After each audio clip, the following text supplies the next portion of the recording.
ஆபத்து என்றால் பெற்றெடுத்த தாய்மார்கள் வந்து பார்ப்பார்கள் சுவாமி. தாய் தந்தைக்கு ஆபத்து என்றால் யாரையும் பார்க்க வேண்டும். தாய் தந்தைக்கு ஆபத்து என்றால் பெற்றெடுத்த பிள்ளைகள் தான் சுவாமி. நான் பிள்ளைங்க வேணும்.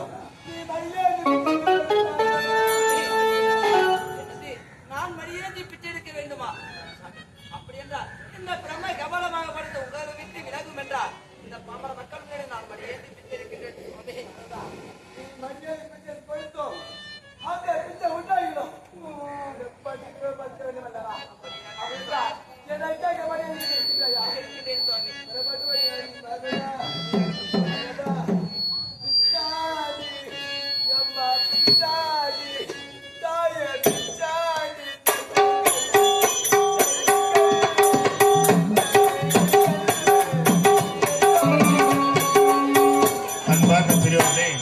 நாடக கலாரசிகர்களே, எங்களது செஞ்சிக்கோட்டை சிவாஜி நாடகமன்றத்தினர் இந்த நள்ளிரவில் நடந்து கொண்டிருக்கும் நாடகம் சிவகங்கை திருமணம் அல்லது விசாசனி சம்மாரம்.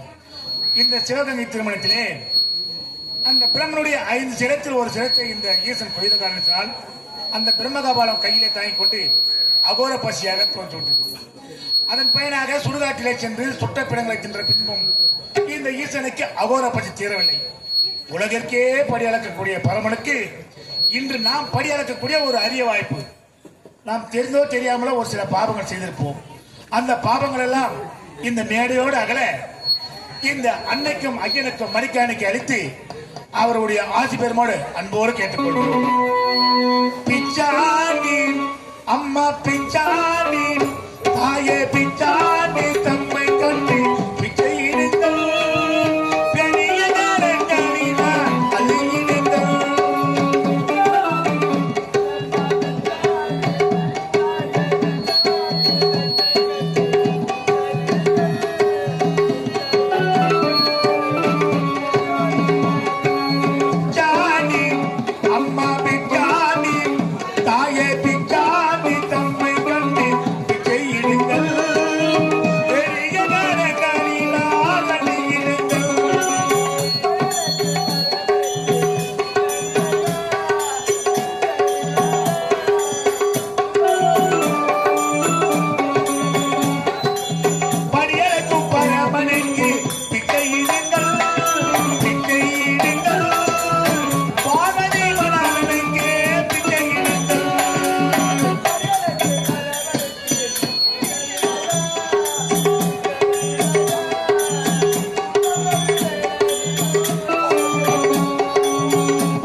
அந்த பிச்சை உண்டாயிடும்.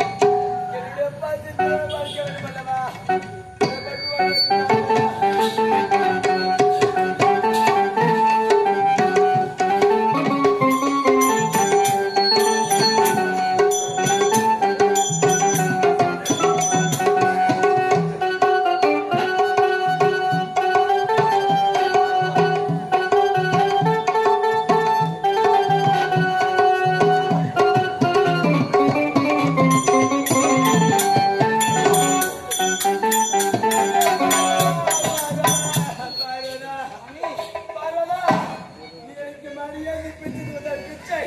அந்த பிச்சை உண்டாயிடும். என்னுடைய பசி திறன் பார்த்தால் எனக்கு முன்பதாக இந்த பிரபகமலே பர்வதா, ஆனால் இதற்கு மாதிரி இருக்கின்றது பர்வதா. பர்வதா, நீ கும்ப மேட்டுமலை இருந்து கோவிந்தா என்று குரல் ஓடி வருவாரு. உன்னுடைய அண்ணன் அறிவாய கண்ணன் வைகுந்த வாசன் அவரை சரித்தால் இதற்கு ஒரு மார்க்கு கிடைக்கும் சாமி.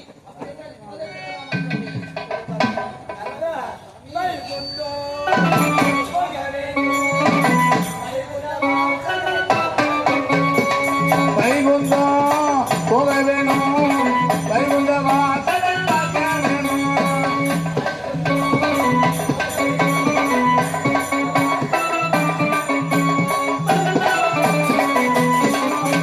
வைகுந்தம் போக வேணும், வைகுந்த வாசலை பார்க்க வேணும்.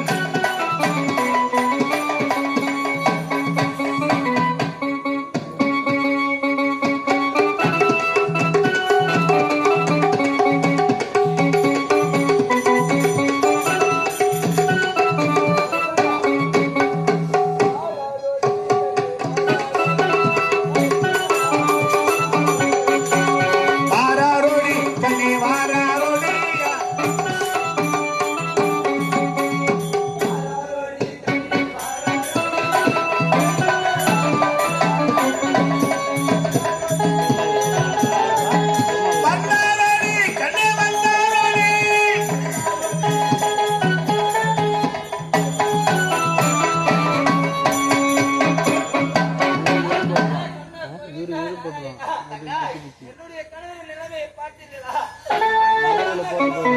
கரத்தை பற்றிக் கொண்டு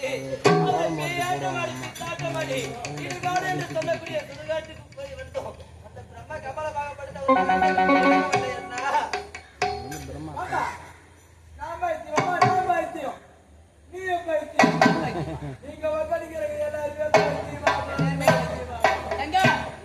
கணவனுக்கு இப்போது பித்தம் பிடித்திருக்கிறது. ஆமா, அந்த பித்தம் தெரிய வேண்டும் என்றால் இதற்கு மார்க்கத்தை நானே வருகிறேன். என்ன மார்க்கம்? என்ன செய்ய போகிறேன் தெரியுமா? எனது வலதுகாய் கட்டவிரலால் என்னுடைய நெற்றியை கிழிக்கிறேன். நெற்றியை கிழித்தால் அதிலிருந்து உதிரமானது ஆறாக பெருக்கெடுத்து வரும். அந்த உதிரத்தை எடுத்து அதோ மலை போன்று குவிந்திருக்கும் சாதத்தில் வந்து சாதப்படுத்தி அந்த சாதத்தோடு இந்த உதிரத்தை கலந்து உடைய கணவன் வரும் வழியில் முன்னே வீசிக்கொண்டே செல்ல வேண்டும். அப்படி வீசிக்கொண்டே சென்றால் அந்த உதிர சாதத்தை எடுத்து உடைய கணவன் உண்டால் உடைய கணவனுக்கு பித்தம் தெரிந்துவிடும். ஆனால் இந்த இடத்தில் நீ இருக்கக்கூடாது. என்னது? இந்த இடத்தில் நான் இருக்கக்கூடாதா? ஏனென்றா நீ இங்க இருந்தாலும் உனக்கு ஆபத்து ஏற்படும். அனைத்தையும் நான் பார்த்துக் கொள்வேன். அப்படியே அப்படியே